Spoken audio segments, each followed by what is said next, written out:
So, you've been trying to change your habits, but you're kind of lame at it. That's because one or more of 4 steps in your habit is weak sauce. I'll tell you how to make it strong sauce in today's message for Monday. A useful message for teens in 4 minutes or less.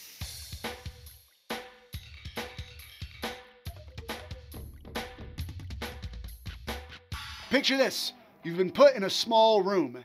You're hungry and you can smell food on the other side of the door. The door is locked, but if you can get out of the room, then you can eat that delicious food that you smell. But the walls in the room are covered in 1,000 switches and buttons. So you get to work and start pushing and flipping 100 of them. Nothing happens. You push and flip 300 more. Still nothing. You're discouraged, but you're also hungry, so you keep going. Eventually, you push a button that's about hip level on the wall on the other side of the room, and voila, the door opens. Freedom and food! The next day, you're put in the exact same room. This time, you go straight over to the wall on the other side of the room, and you remember it wasn't a switch, so you don't mess with any of those. But you forgot exactly which button it was, so you just start pushing all the buttons that are about hip level until one of them opens the door. You pause for a second to notice what color this button is. Blue. Got it. The next day, you're put in the same room again, you head straight over to that back wall, you find a cluster of blue buttons, you push a couple of them until click, the door opens. This process repeats until eventually hitting that correct button becomes second nature. You barely even have to look at it. You're in the room, you walk over, you push the button, and you go out the door. Boom! You've formed a strong habit. Psychologist Edward Thorndike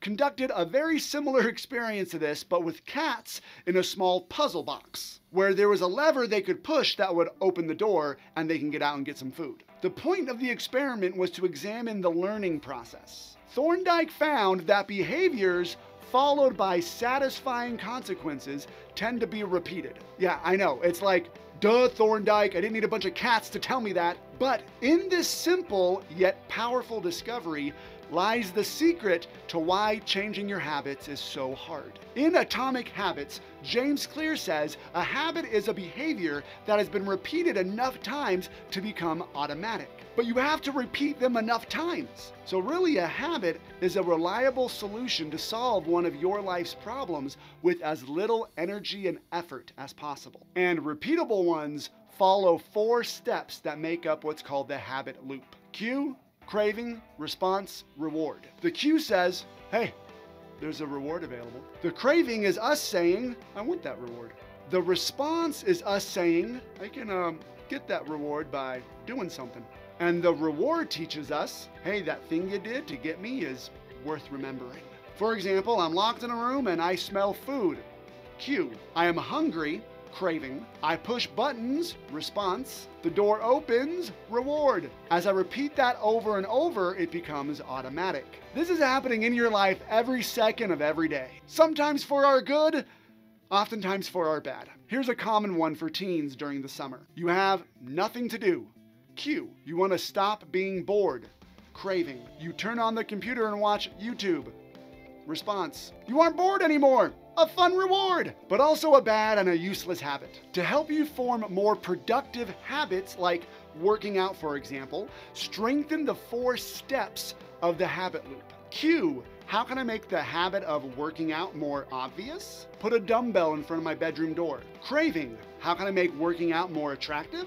Listen to YouTube while I do it. Response. How can I make working out easier? Shorten the amount of time that I work out for by doing more reps in less time. And reward. How can I make working out more satisfying? Check off a wall calendar when you're done so you can see your progress. This week, I want you to use those 4 questions to make the habit that you're trying to do this summer easier to repeat and therefore easier to do. I hope you found that video helpful. You know, if you were in Sidekick to Hero, my gamified mindset training program for teens, you would have received experience points and coins for watching it. Plus have access to like a bunch of videos and courses to help you become the confident, goal-crushing hero the world so desperately needs right now. If that sounds like your kind of thing, go grab a parent and go over to sidekicktohero.com and start your free trial today. Or, you know, just keep watching my videos here on YouTube and get 0 experience points and coins. It's up to you, really.